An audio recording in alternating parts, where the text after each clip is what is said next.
আসসালামু আলাইকুম, শুভেচ্ছা জানাচ্ছি বাংলাভিউ সংবাদে।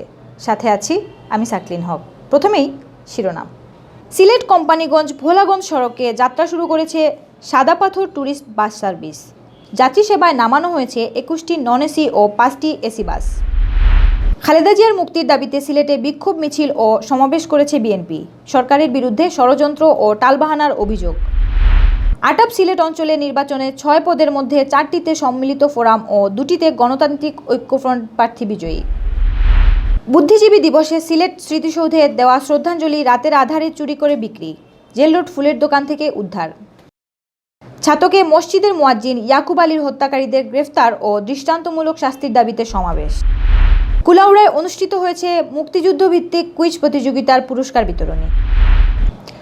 সিলেট কোম্পানিগঞ্জ ভোলাগঞ্জ সড়কে আনুষ্ঠানিকভাবে যাত্রা শুরু করেছে সাদা পাথর ট্যুরিস্ট বাস। যাত্রী সেবার অঙ্গীকার নিয়ে রবিবার দুপুরে উদ্বোধন করা হয় এই বাস সার্ভিস। নগরীর মজুমদারি থেকে ভোলাগঞ্জের পর্যটন কেন্দ্র খ্যাত সাদা পাথর এলাকায় যাত্রী নিয়ে যাবে এই বাস। বাস পরিচালনা করবে সিলেট গোয়াইনঘাট কোম্পানিগঞ্জ বাস মালিক সমিতি। রবিবার দুপুর 12:30টার দিকে সিলেটের জেলা প্রশাসক কাজী এমদাদুল ইসলাম প্রধান অতিথি হিসেবে ফিতা কেটে ট্যুরিস্ট বাস সার্ভিসের উদ্বোধন করেন। সিলেট গোয়াইনঘাট কোম্পানিগঞ্জ বাস মিনিবাস মালিক সমিতির সভাপতি রিমাদ আহমদ রুবেলের সভাপতিত্বে এবং মহানগর আওয়ামী লীগের সাবেক সাংগঠনিক সম্পাদক শফিউল আলম চৌধুরী নাদেলের পরিচালনায় উদ্বোধনী অনুষ্ঠানে বিশেষ অতিথির বক্তব্য রাখেন সিলেটের পুলিশ সুপার মোহাম্মদ ফরিদুদ্দিন। এতে স্বাগত বক্তব্য রাখেন Sylhet chamber of commerce and ইন্ডাস্ট্রির সভাপতি ও সাদা পাথর পরিবহনের সভাপতি এটিএম শোয়েব। সিলেট ভোলাগঞ্জ সড়কে প্রতিদিন 26টি বাস চলাচল করবে। এর মধ্যে 5টি এসি ও 21টি নন এসি বাস রয়েছে। নগরীর মজুমদারি থেকে পর্যটকদের নিয়ে ভোলাগঞ্জ সাদা পাথর পর্যটন কেন্দ্রে যাবে বাসগুলো। বাস ভাড়া নির্ধারণ করা হয়েছে নন এসি 70 টাকা ও এসি 100 টাকা। বাসগুলো মজুমদারি থেকে ছেড়ে যাবে। পথিমধ্যে শুধুমাত্র কোম্পানিগঞ্জ থানাবাজারে একবার থেমে গন্তব্য ভোলাগঞ্জ 0 পয়েন্টে পৌঁছাবে। খালেদা জিয়ার মুক্তির দাবিতে সিলেটে বিক্ষোভ মিছিল ও সমাবেশ করেছে জেলা ও মহানগর বিএনপি। রোববার সকালে নগরীর কোর্ট পয়েন্ট থেকে মিছিল বের করেন নেতাকর্মীরা। মিছিলটি জিন্দাবাজার সিটি সেন্টারের সামনে এসে সমাবেশ করে শেষ হয় বিক্ষোভ কর্মসূচি। মিছিল ও সমাবেশে অংশ নেন বিপুল সংখ্যক নেতাকর্মী। মিছিল পরবর্তী সমাবেশে বক্তারা বলেছেন, খালেদা জিয়াকে অন্যায়ভাবে কারাগারে আটকে রাখা হয়েছে। তিনি কারাগারে গুরুতর অসুস্থ, তার জীবন নিয়ে চিকিৎসকরা শঙ্কিত, কিন্তু সরকার তার মুক্তি নিয়ে ষড়যন্ত্র করছে। খালেদা জিয়ার মুক্তি নিয়ে আর কোনো টালবাহানা নেতাকর্মীরা সহ্য করবে না। মহানগর বিএনপির সভাপতি নাসিম হুসাইনের সভাপতিত্বে ও জেলা বিএনপির সাবেক সাধারণ সম্পাদক আলী আহমদের পরিচালনায় মিছিল পরবর্তী সমাবেশে বক্তব্য রাখেন জেলা বিএনপির আহ্বায়ক কামরুল হুদা জায়গিরদার। মিছিল ও সমাবেশে উপস্থিত ছিলেন বিএনপি নেতা আবুল কাহের শামীম, আশিকুদ্দিন চৌধুরী, আব্দুল মান্নান, কাউন্সিলর ফরহাদ চৌধুরী শামীম, ফখরুল ইসলাম ফারুক, এমদাদ হোসেন চৌধুরী, মামুনুর রশিদ মামুন, আব্দুল আহাদ খান জামাল, ইশতিয়াক আহমদ সিদ্দিকী প্রমুখ।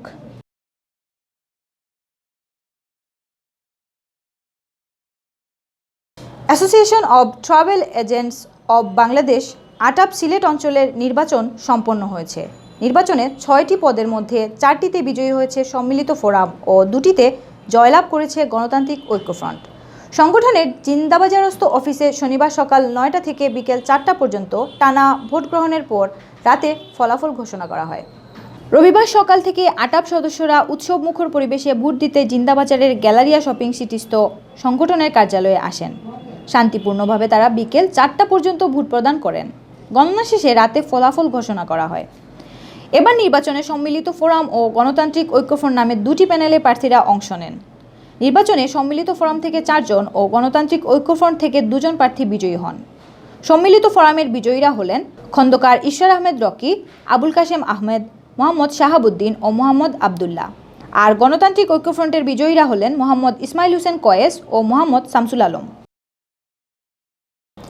বুদ্ধিজীবী দিবসে সিলেট স্মৃতিসৌধে দেয়া শ্রদ্ধাঞ্জলি রাতের আধারে চুরি হয়ে গেছে।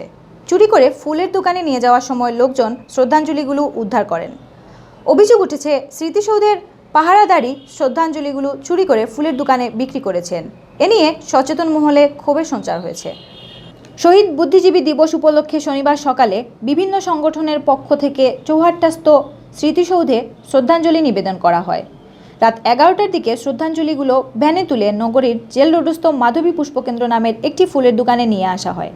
পরে ফুলের দোকানের কর্মচারীরা শ্রদ্ধাঞ্জলি থেকে কাগজ খুলে ডাস্টবিনে ফেলতে গেলে আশেপাশের লোকজনের চোখে ধরা পড়ে। তারা বিষয়টি পুলিশকে অবগত করেন। পরে পুলিশ এসে শ্রদ্ধাঞ্জলিগুলো জব্দ করে। ছাতকে মসজিদের মুয়াজ্জিন ইয়াকুব আলীর হত্যাকারীদের গ্রেফতার ও দৃষ্টান্তমূলক শাস্তির দাবিতে সমাবেশ হয়েছে। বৃহত্তর গোবিন্দগঞ্জ এলাকাবাসীর উদ্যোগে এ সমাবেশ অনুষ্ঠিত হয়।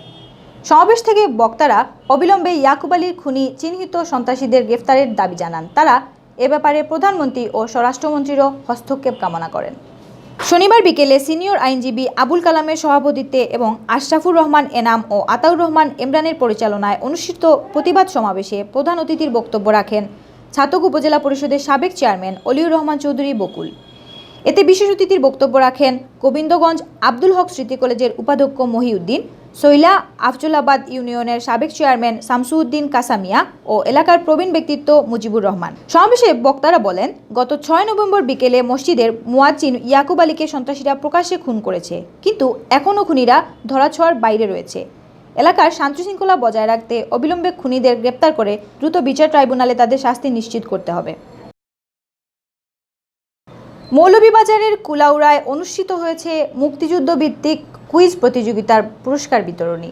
ঢাকাস্থ কুলাউড়া উপজেলা সমিতি ও প্লাটুন 12 নামক সংগঠন যৌথভাবে এ প্রতিযোগিতার আয়োজন করেছিল। শনিবার কুলাউড়ার নবীনচন্দ্র সরকারি মডেল উচ্চ বিদ্যালয় মাঠে আয়োজিত এ অনুষ্ঠানে প্রধান অতিথি ছিলেন ডাক ও টেলিযোগাযোগ মন্ত্রণালয়ের সচিব মুহিবুর রহমান।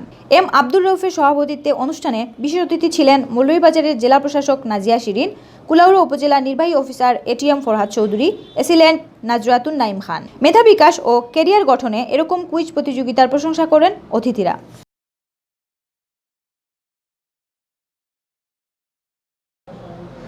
এতক্ষণ শুনছিলেন বাংলাভিউর সংবাদ। রাত 11টায় প্রচারিত হবে সিলেটের আঞ্চলিক ভাষায় সংবাদ। দেখার আমন্ত্রণ রইল। সাথে থাকার জন্য ধন্যবাদ।